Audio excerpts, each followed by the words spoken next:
pagi, selamat datang kembali di channel kita, channel kreatif dan inovatif. Salam kreatif dan inovatif dari saya, Wahyu Rahmanto.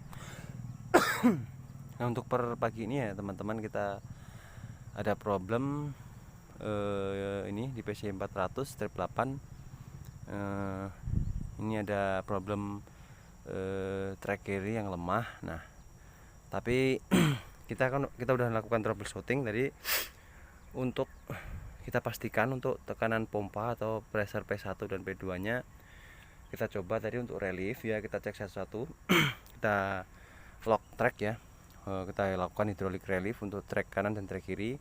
Yang di sini track kanan track kiri adalah pompa belakang dan di sana adalah pompa depan ya, untuk track kanannya. Nah, tadi ditemukan kita lakukan hidrolik relief, pressure tercapai ya, mencapai 400. Nah, prediksi sementara kemarin mengarah ke deviasi travel ya, deviasi pressure ya, antara P1 dan P2 yang mengacu pada problem main relief valve yang bocor atau lemahnya si salah satu dari main relief valve-nya. Nah, tadi di bagian ini pompa belakang ya, bagian track kiri mengalami low speed ya. Nah, dia tidak berbeda deviasi speed antara track kanan dan track kiri. Setelah kita lakukan measurement pressure, kita relief, ternyata pressure dapat tercapai ya, untuk ringnya tercapai. Ini tadi maksimal pressure-nya sudah malah mencapai 400 keduanya. Jadi asumsi saya tidak ada problem di pressure itu sendiri atau problem lemahnya P1 dan P2. Nah, ini mengarah ke relief travel. Jadi kita coba tadi jadi seperti ini ya teman-teman. Dari dari inputan dari P1 dan P2 dari pompa nanti akan diarahkan ke sini ya. Jadi flow-nya ini diatur oleh P1 dan P2 ya untuk track ini. Dan di sini juga ada pembatas untuk alirannya di bawah sini. Ini ada komponen relief travel. Nah, yang ini coba kita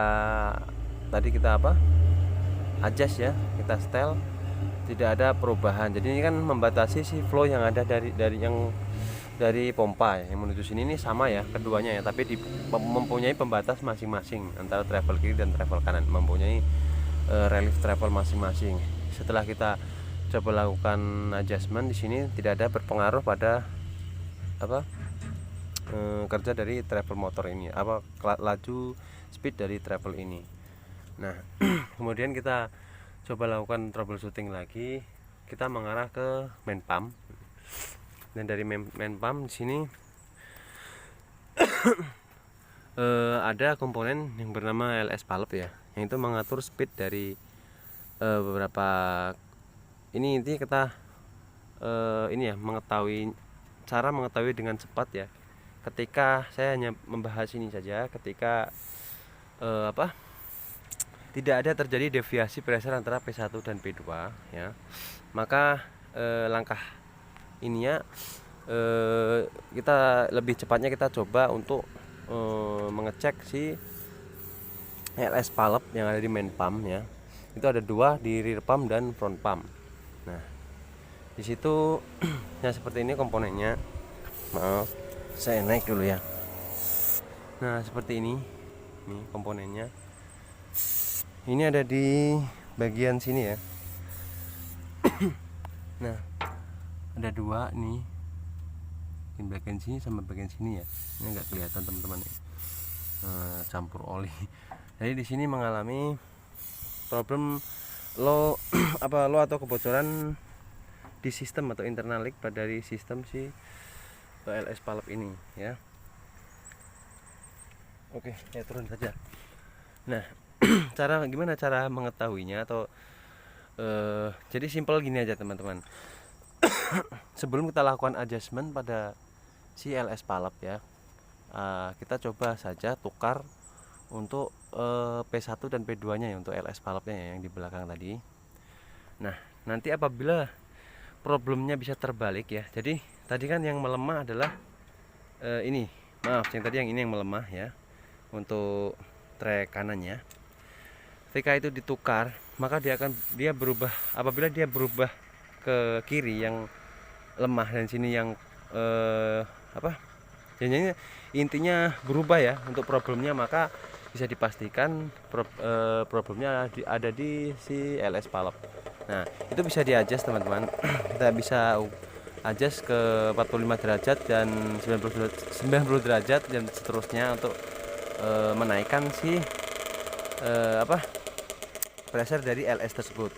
Tapi kita untuk memastikannya hanya perlu coba untuk kanibal atau tukar ya, untuk rear pump dan front pump ya, untuk memastikan kerusakannya ada di LS Palop atau tidak. Nah, jadi seperti itu mungkin penjelasan dari saya.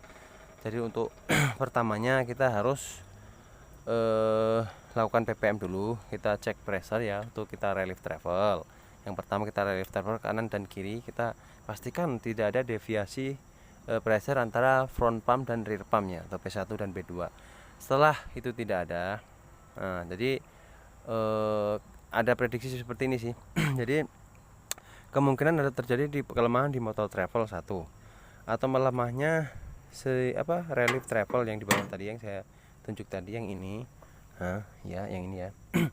Nah, jadi kita harus satu-satu ya, mulai dari awalnya kita lakukan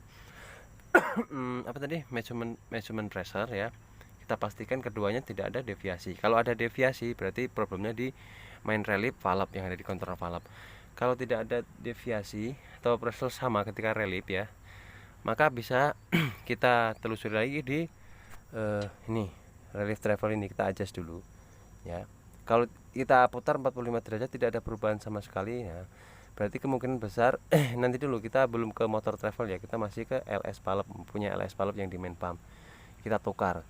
Nah, apabila di situ terjadi perubahan atau dia berpindah problemnya dari kanan ke kiri, nah itu kita sudah temukan ya problemnya di LS Palop. Nah, kalau itu tidak ada problem di situ setelah kita tukar, nah kemungkinan besar problemnya ada di motor travel itu sendiri yang sudah mengalami lemah ya, atau faktor usia atau lifetime. Ya itu kita perlu overhaul atau kita turunkan untuk motor travel ini.